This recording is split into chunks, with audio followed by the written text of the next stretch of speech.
Hello, I'm going to make something a little bit more healthy than last time. We are going to make pulverized chicken embryos, unfertilized, with onion bits and tomato sauce.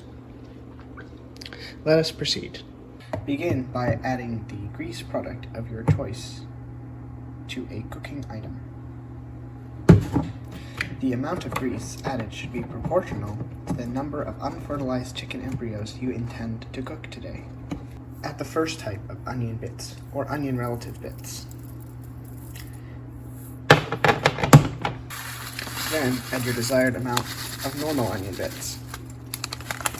Both of these ingredients should again be proportional to the amount of unfertilized chicken embryos you intend to cook today. Now lastly, it's time to add the uncooked chicken embryos. Now it's time to add the unfertilized chicken embryos. Make sure they're unfertilized.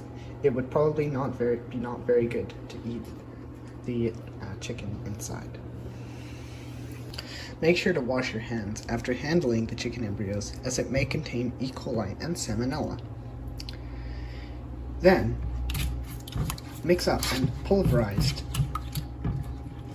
the unfertilized chicken embryos until it is all an even color.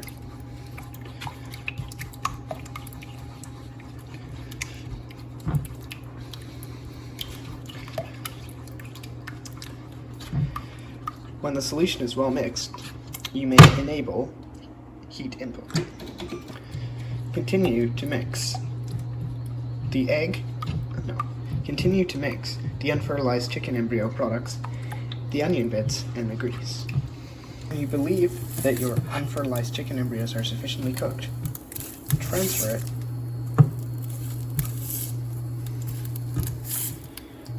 it to a plate. Then, find your desired flavor of tomato sauce.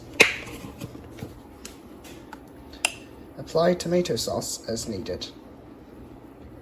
There. Now you have some unfertilized chicken embryos safe for consumption.